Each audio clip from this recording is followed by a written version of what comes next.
Friends, కథ మొదలయ్యేది 1999 మే నెలలో. హిమాలయ పర్వతాల్లో 18,000 అడుగుల ఎత్తున ఉండే కార్గిల్ సెక్టార్ అది. చలికాలంలో అక్కడ ఉష్ణోగ్రత -40 డిగ్రీలకు పడిపోతుంది. అందుకే భారత్, పాకిస్తాన్ మధ్య ఒక ఒప్పందం ఉంది. చలికాలంలో రెండు దేశాల సైనికులు కొండలపై నుండి కిందకు వచ్చేయాలి. కాని ఆ సంవత్సరం పాకిస్తాన్ వెన్నుపోటు పొడిచింది. మన సైనికులు కిందకు రాగానే వేల సంఖ్యలో పాక్ సైనికులు ముజాహిదీన్ల వేషంలో వచ్చి మన బంకర్లను ఆక్రమించారు. మే నెలలో మన సైన్యం తిరిగి పైకి వెళ్ళినప్పుడు పైన ఎవరో ఉన్నారని గ్రహించే లోపే తూటాల వర్షం కురిసింది. తాషీ నామ్గ్యాల్ అనే ఒక స్థానిక గొర్రెల కాపరి మొదటగా ఈ చొరబాటుదారులను చూశాడు. కాని అప్పటికే జరగాల్సిన నష్టం జరిగిపోయింది. శత్రువు మన నీళ్లమీద మనకంటే ఎత్తులో కూర్చొని ఉన్నాడు. ఆర్మీకి బ్యాకప్ ఇవ్వడానికి మే 26న ఆపరేషన్ సఫేద్ సాగర్ మొదలైంది.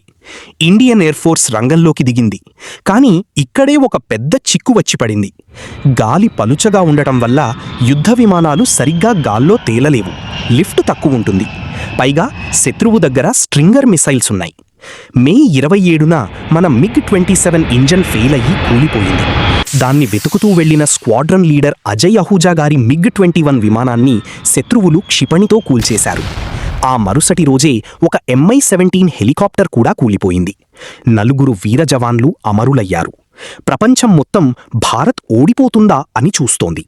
కాని మన పైలట్లు తమ వ్యూహాన్ని మార్చి అసలైన వేట మొదలుపెట్టారు. ఇండియన్ ఎయిర్ ఫోర్స్ అమ్ముల పొదిలోని బ్రహ్మాస్త్రం మిరాజ్ 2000ని రంగంలోకి దించారు.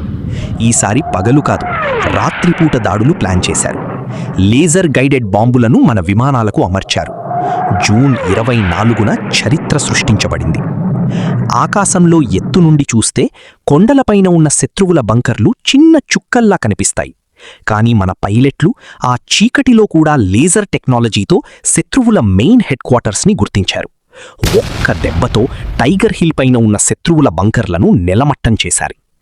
ఆకాశం నుండి కురుస్తున్న నిప్పుల వర్షం చూసి శత్రువుకి ఏం జరుగుతుందో అర్థం కాలేదు. వాళ్ల సప్లై లైన్లు కట్టయ్యాయి.